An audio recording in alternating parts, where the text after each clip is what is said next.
Hi everyone, praise the lord.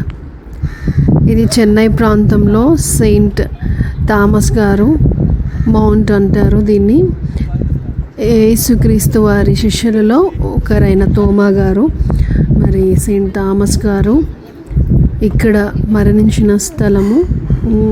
ఇదంతా కూడా మీరు వీడియోలో చూడొచ్చు. ఆ ప్రాంతంలో మరి ఏ విధంగా సెయింట్ థామస్ గారు పరిచర్య చేసి ఉన్నారో అక్కడ చిత్రీకరించడం జరిగింది. కొన్ని అక్కడ అన్నీ చాలా ఆయన పరిచర్య చేసిన డీటెయిల్స్ కానీ అన్నీ కానీ అక్కడ రాయటం జరిగింది.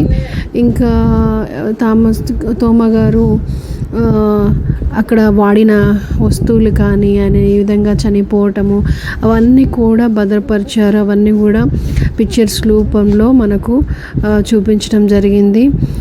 12 మంది శిష్యులు కూడా ఏ విధంగా హతసాక్షులుగా అయ్యారు అనేది కల్వరి సెయింట్ కల్వరిలో లోపట ఉంటుందండి. అది దాంట్లో స్పష్టంగా చిత్రీకరించడం జరిగింది, దాంట్లో చూపించడం జరిగింది. మరి క్రీస్తు శకం 52 సంవత్సరంలో థామస్ గారు భారతదేశానికి వచ్చారు. ముఖ్యంగా కేరళ ప్రాంతంలో సువార్త ప్రకటించారు. అనేక మందిని క్రైస్తవ విశ్వాసంలోకి తీసుకుని వచ్చారు. చెన్నై ప్రాంతంలో మైల్పూర్ అనే ప్రాంతంలో కూడా వెళ్ళటం జరిగింది. అక్కడ కూడా సువార్త ప్రకటించారు. థామస్ గారి బోధనలు కొందరికి నచ్చకపోవటం వల్ల మరి ఆయనను కత్తితో మరి చంపివేస్తారు. మరి అదంతా కూడా మీరు ఈ వీడియోలలో మీరు చూడొచ్చు. ఆ స్థలం అంతా కూడా మరి ప్రత్యేకంగా థామస్ గారు చేసిన పరిచర్య గురించి వివరణాత్మకంగా అక్కడ చిత్రాలు రూపొందించడం జరిగింది. చెన్నై వెళ్ళినప్పుడు మీరు కూడా సెయింట్ థామస్ మౌంట్ని విజిట్ చేయండి, ఇంకా అనేక విషయాలు తెలుసుకోండి. God bless you.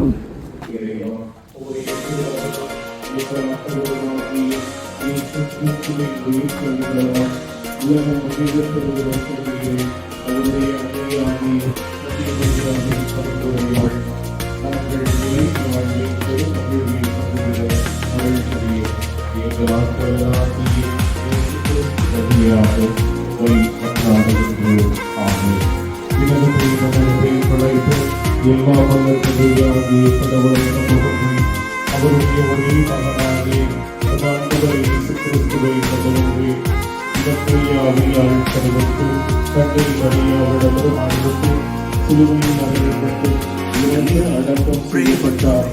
பாதாளத்தில் இறங்கி இறங்குவதற்கு வைத்திருந்தார். இனத்துக்கு அருள் தைத்த தருவியில் வாழ்ந்து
మరచిపోనిది నీ ప్రేమ ఆత్మీయులే అవమానించిన ఆదరించినది నీ ప్రేమ నీ లోకబంధ